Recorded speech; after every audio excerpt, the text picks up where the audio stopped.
안녕하세요. 올림교회 임목사입니다. 오늘은 출애굽기 특강 광야는 자유인가 지옥인가 라는 제목으로 하나님 말씀을 전하려고 합니다. 부제목은 낮에는 구름기둥 밤에는 불기둥으로 그 백성 앞을 떠나지 않았다라는 제목으로 하나님 말씀을 전할 때 여러분이 예수 그리스도를 만나고 성령님을 체험하며 하나님과 가까워지는 그런 교제의 시간이 되기를 간절히 기도드립니다.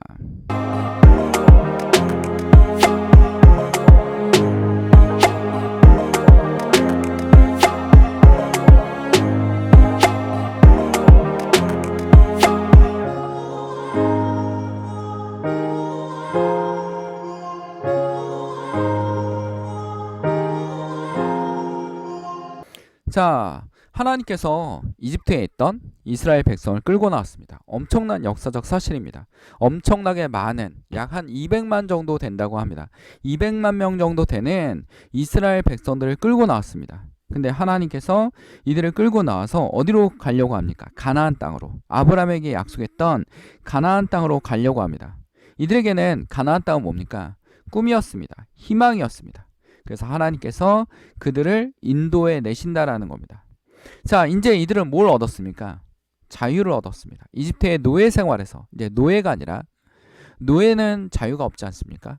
뭔가 예속돼 있고 그 다음에 시키는 대로 해야 되고 뭔가 인권이라는 것도 없는 그런 것이 노예인 확률이 굉장히 높습니다. 거의 역사적으로 서양이나 동양이나 동양사를 봐도 그렇고 서양사를 봐도 그렇고 노예에게는 자유가 없습니다. 중세시대의 농노도 자유가 반 정도밖에 없었던 정말 비자유인으로서 역할이 굉장히 많았던 그런 농노들도 있었습니다. 그런 것처럼 이 자유라는 건 굉장히 소중한 가치였습니다. 왜 소중하냐면 우리가 시민혁명이 왜 일어났습니까? 자유라는 소중한 가치 때문에 억압받는 곳에서 벗어나기 위해서 뭔가 인간답게 살기 위해서 우리에게 뭐가 필요합니까? 자유가 필요합니다 라고 얘기했단 말입니다. 자, 근데 이 자유도 뭘 얻기 위한 겁니까? 행복을 얻기 위한 것입니다. 그래서 불교에서 뭐라 하냐면 행복으로 향하는 길은 없습니다. 행복 자체가 곧 길입니다 라고 얘기할 수 있습니다. 그러니까 링컨도 미국의 대통령 중에서 가장 존경받는 대통령 링컨도 뭐라고 했냐면 행복은 생각하기에 달려있다라고 얘기했습니다. 그러니까 자기가 하기 나름이다라는 겁니다. 자, 그 다음에 우리 뇌과학자는 뭐라고 했냐면 행복이란 것은 자기 삶을 자신이 결정할 때 행복하다. 자기 삶을 자신이 결정할 때 행복하다.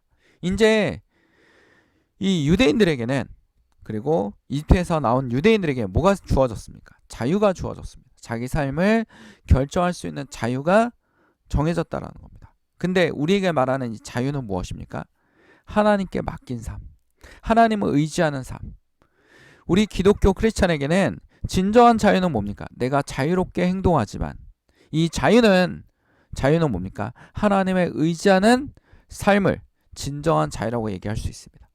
죄에 억압된 것이 아니라 어떻게 됩니까? 죄에서부터 해방된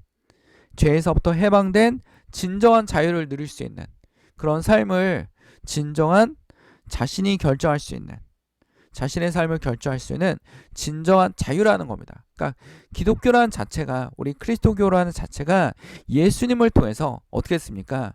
죄로부터 해방된 죄의 사슬에서 벗어나는 그런 종교입니다. 죄에서부터 뭐합니까? 진정한 자유를 얻고 그 자유를 느낄 때 뭘 느끼는 겁니다. 하나님의 지배하에 있는 자유. 그러니까 하나님이 인도하신다라는 것은 하나님의 지배하에 있는 자유를 느꼈을 때 우리는 뭐가 되는 겁니까? 진정한 자유를 느낄 수 있다라는 겁니다. 우리는 하나님한테 우리의 삶을 맡깁니다. 삶을 맡기고 의지하고 나아갑니다. 그게 무엇입니까? 하나님께서 우리를 광야로 인도해 주신 것입니다. 자, 근데 광야는 나와보니까 이스라엘 백성들 입장에서는 썩 좋지도 않습니다. 모세는 스트레스겠죠. 왜냐면 200만 명을 끌고 와야 되고 이제 노비로부터 해방됐기 때문에 의견도 많을 것이고 뭐 이집트가 더 좋았어 막 이런 얘기를 하는 사람들은 당연히 있을 것이고 예전에 뭐가 더 좋았어 이렇게 얘기하는 사람들 많지 않습니까? 예전 선생님들이 더 잘 가르쳤어 뭐 이렇게 얘기하는 학생들도 있는 것처럼 예전에 있었던 마트가 서비스가 더 좋았어. 미용실이 더 서비스가 좋았어.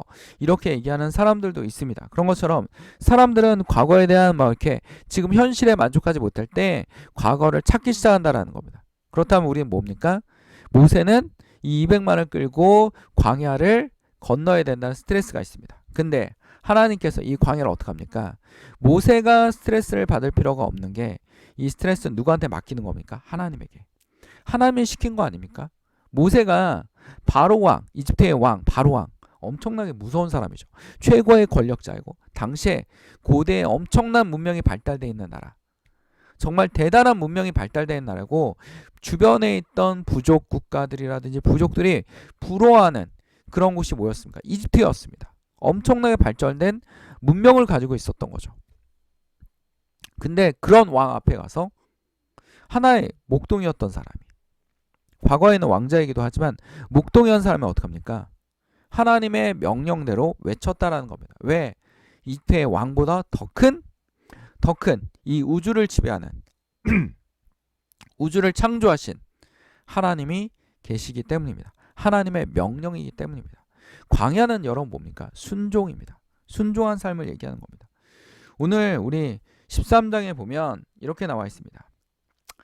바로는 마침내 이스라엘 백성을 내보냈다라는 겁니다. 10가지 재앙을 통해서, 엄청난 재앙을 통해서 하나님이 만든 재앙을 다 보고 살아계신 하나님을 느꼈다라는 겁니다. 그리고 두려워하면서 백성들을 내보냈습니다. 그러나 그들은 블레셋 사람의 땅을 거쳐서 가는 것을 가장 가까운데도 하나님은 백성을 그 길로 인도하지 않으셨다. 가까운 길로 인도하지 않습니다. 뭡니까? 먼 길로 돌아가겠습니다. 왜냐하면 그 이유도 설명해 내 있습니다. 백성이 전쟁을 하게 되면 마음을 바꿔 이집트로 돌아가거나 않을까 하고 염려했기 때문입니다. 하나님은 우리의 염려를 아시기 때문에 돌아가게도 하십니다. 비켜가게도 하십니다. 우리의 삶에서 어려운 일을 당했을 때 이건 감당할 수가 없을 것 같아. 그럼 어떡합니까? 비켜가기도 합니다. 뭔가 적이 나타났을 때 비켜가기도 합니다. 그리고 하나님의 뜻을 이루기 위해서 어떡합니까? 모든 사람들의 마음까지 움직인다라는 겁니다. 그게 뭡니까? 하나님입니다. 하나님은 자기를 위해서 사람들의, 주변 사람들의 마음까지 움직여서 어떡합니까? 하나님의 뜻을 이루기도 합니다. 전혀 생전에 도와주지도 않았던 사람들이 막 도와주기 시작합니다. 나서기 시작합니다. 뭡니까? 하나님의 역사입니다. 나의 마음속도 하나님께서 어떡합니까? 주관하기도 하십니다. 용기를 넣어주시고 절대 흔들리지 않게 하십니다. 근데도 불구하고 이 길에는 뭡니까? 많은 마귀들의 역사를 하기 시작합니다. 뭡니까? 하기 싫어하고 이상한 행동을 하는 사람들이 나타나고, 여러분들이 이끌어가는 회사가 있다고 합시다. 회사가 있는데 회사의 모든 직원들이 하나님께서 이 기업을 만들어 주셨습니다. 이 기업을 만들어 주셨는데 이게 원하는 대로 끌려갈 줄 알았는데 어떡합니까? 문제를 일으키고 사고를 치는 직원들이 있습니다. 생각지도 못해 일을 못하는 직원들도 있습니다. 잘할 줄 아는데 못하는 직원들도 있습니다. 그런데 어떡합니까? 리더는 어떻게 이끌어가야 될지, 이 사람들을 어떻게 관리해야 될지 스스로 생각하게 하시는 것도 누굽니까? 하나님이시라는 겁니다. 하나님이 17절에 보면 아주 놀라운 말씀이 있지 않습니까? 비켜가게 하시기도 한다라는 겁니다. 전쟁에서 실망할까봐, 전쟁 때문에 이집트로 돌아갈까봐 하나님이 어떡합니까? 비유를 맞춰주시기도 한다라는 겁니다. 그래서 하나님은 이 백성을 홍해로 가는 광야의 길로 돌아가게 하셨다. 이스라엘 자손은 대열을 지어 이집트 땅을 올라왔다. 땅에서 올라왔다. 이집트 땅을 나왔습니다. 모세는 요셉의 유골을 가지고, 유골이 약속이지 않았습니까? 요셉이 이스라엘 자손에게 엄숙히 맹세까지 하게 하며 하나님이 틀림없이 너희를 찾아오실 터이니 그때 너희는 여기서 나의 유골을 가지고 나가거라 하고 말하였기 때문입니다. 요셉은 이걸 알고 있었다라는 겁니다. 미리 알고 있었다라는 겁니다. 그래서 뭐를 선택했습니까? 이스라엘 백성. 이집트입니까? 광야입니까? 광야를 선택했습니다. 이집트가 더 풍요합니까? 광야가 더 풍요합니까? 이집트가 더 풍요합니다. 광야는 아무것도 없습니다. 근데 광야에는 뭐가 있습니까? 자유가 있습니다. 하나님을 마음대로 섬길 수 있는 자유. 내가 내 마음대로 할 수 있는 자유가 있습니다. 그 광야로 나가기 시작했다라는 겁니다. 올바른 선택입니까? 아닙니까?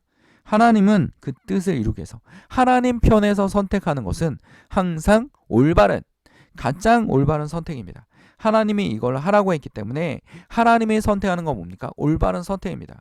우리가 물질을 바라보는 것이 아니라, 권력을 바라보는 것이 아니라, 아니면 뭔가 경제학적으로 기회비용을 계산하는 것이 아니라, 기회비용은 뭡니까? 포기하는 가치가 적을 때 합리적 선택이라고 하지 않습니까? 그래서 이 포기하는 가치가 적을 때 합리적 선택을 하는 것이 아니라, 그러니까 여러분 잘 보세요. 편익이 비용보다 어떻게 됩니까? 커야지만 합리적 선택이지 않습니까? 비용이 더 많이 들어요. 이건 합리적 선택이 아닙니다. 근데도 불구하고 이 경제적 계산이 들어가는 것이 아니라 오로지 하나님의 인도하심에 따라 광야를 선택했다라는 겁니다. 우리 성경에서 이런 내용이 하나 있습니다. 뭐냐면 롯입니다. 아브라함과 롯이 너무나 풍족해져서 둘이 같이 있는 건 쉽지 않습니다. 목동끼리 갈등도 일어나고 해서 이제 우리가 헤어질 때가 된 것 같다. 근데 아브라함이 뭐라 하냐, 롯한테 네가 선택해라 그랬습니다. 그때 롯이 뭐라고 돼 있습니까? 창세기 13장 10절에 보면 롯이 눈을 들어 요단 지역을 바라본즉 소알까지 온 땅에 물이 넉넉하니 여호와께서 소돔과 고모라를 멸하기 전이었으므로 여호와의 동산 같고, 요 롯의 눈에는 소돔과 고모라의 죄악이 보이는 것이 아니라 뭐가 보입니까? 동산 같은 겁니다. 여러분, 동산, 여호와의 동산 같아요. 죄악이라는 건 그렇습니다. 죄는 우리에게 뭘 유혹합니까? 동산 같고 애굽 땅 같더라, 이집트 같더라, 풍요로운 문명 같더라, 저기 가면 나는 더 풍요롭게 살 수 있을 것 같다. 롯은 뭐만 계산했습니까? 경제적인 것만 계산했습니다. 저기 가면 행복해질 수 있을 거야, 저렇게 풍족한 곳에 가면 행복해질 거야 라고 생각했지만 어떻게 했습니까? 소돔과 고모라 멸망했습니다. 우리가 생각하는 것이 합리적인 선택을 합니다. 저희가 더 유리할 거야, 저희 가면 성공할 수 있을 거야, 여기는 여건이 아니야, 모든 여건이 최악이야 라고 했는데 하나님은 최악인 곳을 선택하라고 자꾸 말씀하십니다. 왜? 하나님은 최악인 곳에서 하나님을 나타내시기 때문입니다. 내 여건이 지금 최악이라도 하나님이 어떻게 합니까? 그걸 나타나기 위해서 여러분을 사용하시기도 한다라는 겁니다. 롯은 어떻게 했습니까? 소돔과 고모라를 선택했습니다. 최악의 땅, 멸망의 땅, 풍요로워 보이고 사치스러워 보이고 화려해 보이는 그 땅을 선택했습니다. 근데 어떻게 했습니까? 멸망의 땅이었습니다. 우리는 어떻게 합니까? 하나님을 바라보면서 선택하는, 하나님을 따라가는 선택하는 그런 주의 성도들에게 간절히 축원드립니다. 이스라엘 백성들도, 모세도 어디를 선택했어요? 광야를 선택했습니다. 아무것도 없는 광야, 풍요로운 이집트에서 나와서 광야, 뭐를 선택한 겁니까? 자유를 선택합니다. 그 자유의 결과는 뭐였습니까? 가나안 땅으로 들어가는 것이었습니다. 하나님이 명령한 젖과 꿀이 흐르는 땅 가나안 땅으로 들어가게 명하셨다라는 겁니다. 모세만 못 들어가지 않습니까? 근데 여호수아를 통해서 하나님이 가나안 땅에 입성하고 거기서 어떻게 합니까? 국가를 건설하게 하지 않습니까? 거기서 누가 나왔습니까? 다윗 왕이 나왔습니다. 다윗도 굉장히 고난의 연속을 보내면서 살아가지 않았습니까? 우리가 이런 겁니다. 지금의 여건에 굉장히 힘들지라도 이 여건이 나에게 만족스러울 수도 있습니다. 내가 하는 것이 너무나 즐거울 수 있습니다. 자기가 하는 일이 즐겁고 행복해야 되지 않겠습니까? 여러분, 맨날 하는데 돈은 많이 받지만 스트레스가 장난 아닙니다. 그래서 요즘 MZ세대는 뭐합니까? 내가 하고 싶은 걸 찾아갑니다. 이게 MZ세대만 그런 게 아니라 그 전에 N세대도 그러지 않았습니까? 뭐 삼성을 때려치고 저는 뭡니까? 푸드트럭을 합니다. 푸드트럭 커피숍을 합니다. 그리고 내 커피숍이 어디에 이동했는지 인스타에 알려주니까 단골들이 지역마다 찾아옵니다. 너무나 행복합니다. 이 청년에게 행복은 무엇이었습니까? 자유롭게 여행할 수 있는 거. 자유롭게 뭡니까? 사람들에게 커피를 팔 수 있는 거. 우리가 커피숍도 여러분 딱 겉보기에는 굉장히 좋아 보이지만 맨날 그릇 닦고 다시 만들고 그릇 닦고 다시 만들고 이거 반복하지 않습니까? 중노동입니다. 근데도 불구하고 이 청년은 대기업을 때려치고 나왔는데 너무나 행복하다라는 겁니다. 그러니까 자신이 하고 싶어하는 거, 그 하고 싶어하는 거에 뭐가 하나님이 개입해 있다면 정말 놀라운 일들이 이루어질 수밖에 없다라는 겁니다. 광야에 갔더니, 자 20절에 보면 그들은 습곳을 떠나 광야 끝에 있는 에담의 장막을 쳤다. 주께서는 그들의 밤낮으로 행군할 수 있도록 낮에는 구름 기둥으로 앞서 가시며 길을 인도하시고 밤에는 불 기둥으로 앞길을 비춰 주셨다라는 겁니다. 하나님이 구름 기둥과 불 기둥으로 인도하셨다라는 겁니다. 여기서 우리 핵심은 무엇입니까? 불 기둥과 뭐 바람 기둥이 어떻게 만들어지지? 도대체 저건 무슨 현상일까? 막 이런 걸 하는 게 아니라 하나님이 함께 하셨다라는 겁니다. 여러분 삶에 하나님이 함께 하십니까? 예수님과 동행하고 있습니까? 하나님이 여러분을 이끌어 나가고 계십니까? 그것이 무엇입니까? 하나님이 함께 하시는 겁니다. 하나님이 여러분 속에 함께 하시는 것이 중요하십니다. 오늘 22절에 낮에는 구름 기둥 밤에는 불기둥으로 그 백성 앞에 떠나지 않았다. 하나님이 여러분을 떠나지 않을 것입니다. 여러분과 함께 하실 겁니다. 하나님께 올바른 명령을 여러분에게 내릴 것입니다. 그것이 무엇입니까? 바로 진리가 될 수 있다라는 겁니다. 그 진리는 무엇입니까? 여호와를 하나님을 경외하는 것, 두려워하는 것. 하나님을 두려워하는 것이 지혜의 근본입니다. 거룩하신 자를 아는 것이 명철입니다. 똑똑한 사람은 누굽니까? 여호와를 아는 사람입니다. 하나님을 아는 사람입니다. 하나님께 의지하는 사람입니다. 하나님의 명령대로 순종하며 나아가는 사람입니다. 광야는 무엇입니까? 순종입니다. 광야는 무엇입니까? 힘들 수도 있습니다. 그러나 뭡니까? 자유입니다. 자유에는 뭐가 따릅니까? 책임이 따르듯이 광야에도 뭐가 따릅니까? 책임이 따릅니다. 광야의 끝은 무엇입니까? 가나안 땅입니다. 이게 여러분 뭡니까? 그리스도인의 삶입니다. 지금 삶이 광야 속에 있습니까? 아니면 이집트에서 있습니까? 아직도 죄의 노예로 살고 있습니까? 아니면 모세와 함께 하나님의 명령대로 광야로 나왔습니까? 광야는 무엇입니까? 이 죄의 속박에서 벗어난 예수님의 십자가 사건입니다. 예수님이 인도에 나신 것입니다. 그리고 우리에게 뭐입니까? 복 있는 사람이라고 얘기하고 있습니다. 올바른 선지자의 말씀이기도 합니다. 우리 성경에 보면 선지자의 말을 정말 듣고 싶지 않은, 자기가 듣고 싶은 것만 듣는 사람이 있지 않습니까? 아방입니다. 아방은 길르앗 라모타라는 위에 아시리아와의 일전을 앞에 놓고 전쟁 결과를 예측하도록 선지자를 소집했습니다. 400명의 거짓 선지자들이, 이들은 거짓 선지자들은 뭐합니까? 아부하는 사람들이고, 아방이 듣기 좋은 얘기만 합니다. 길르앗 라못을 주실 겁니다. 하나님께서 명령하셨습니다. 길르앗 라못을 차지할 거라고. 근데 누구만 올바른 얘기를 했습니까? 미가 선지자는 왕은 반드시 죽을 것입니다. 미가의 말을 그래서 미가를 깜빵에 가둬놓지 않았습니다. 근데 아합아 어떡합니까? 그래 죽을지도 몰라 하고서 병사 옷을 입고 와요. 이리저리 도망 다니다 어떡합니까? 엉뚱하게 화살에 맞아서 죽고 말지 않습니까? 응? 병사 옷 입고 다녔는데 결국 병사 옷 입고 다닌 게 화가 된 것입니다. 하나님의 명령은 명확합니다. 우리는 듣기 싫은 하나님 말씀도 들어야 되고 듣고 싶은 하나님 말씀도 들어야 됩니다.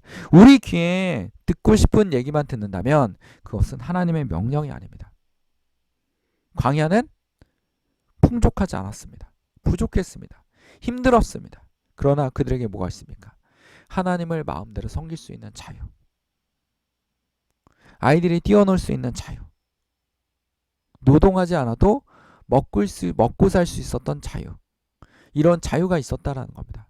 여러분 어떠한 삶을 선택하고 계십니까? 여러분은 지금도 불만을 얘기하고 있지 않습니까?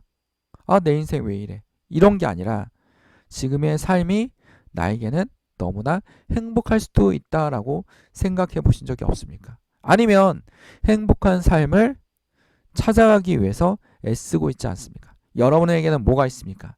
하나님이 계십니다. 지금이 광야처럼 힘들지라도 아니면 우리의 삶이 아직도 죄악에 빠져있는 이때일지라도 거기서 벗어나야 합니다. 광야로 들어가셔야 됩니다. 예수의 십자가를 지셔야 됩니다. 우리에는 진정한 자유는 바로 뭡니까? 예수님의 복음입니다. 예수님이 바로 여러분에게 뭐가 될 수 있습니까? 길이 될 수 있습니다. 그럴 때 하나님이 어떡합니까? 불기둥과 구름기둥으로 여러분을 보호해 주실 것입니다. 여러분과 함께 하신다. 그 백성 앞을 떠나지 않는다. 여러분을 떠나지 않으신다라는 것이 하나님의 말씀의 핵심입니다. 하나님은 여러분과 함께 하실 것입니다. 낮에는 구름기둥, 밤에는 불기둥으로 그 백성 앞에 떠나지 않았다라는 말씀을 머릿속에 꼭 기억합시다. 기도하겠습니다. 사랑하는 충만하시는 아버지, 오늘도 주의 말씀을 통하여 우리가 하나님의 말씀을 의지하고 광야라는 자유로운 곳에 나왔습니다. 여기가 힘들지라도 어려울지라도 하나님을 의지하고 붙잡고 나아가는 주의 성도들이 되게 하여 주시옵소서. 어둠에 갇혀 있는 사람들이 있습니까? 악한 영들이 떠나가게 하시고, 질병으로 고난받고 있는 사람이 있습니까? 치료하여 주시옵소서. 하나님, 우리 주의 성도들의 식탁 위에 음식이 끊이지 않게 하시고 떨어지지 않게 하시고, 우리 하는 일에 주께서 빛으로 인도하여 주시옵소서. 그 빛은 세상에 왔습니다. 그 빛이 말씀이 되었습니다. 말씀을 통하여 하나님의 능력이 나아갈 수 있는 그런 시간이 되게 하여 주시옵소서. 부족한 종을 붙들어 주시고, 오늘도 우리를 위하여 십자가에 달려 돌아가시고 부활하신 예수 그리스도의 이름으로 기도드립니다. 아멘. 하나님께 영광의 박수를 올립니다. 하나님께 할렐루야를 외쳐봅시다. 건물 없는 교회, 어울림 교회 말씀 창고였습니다.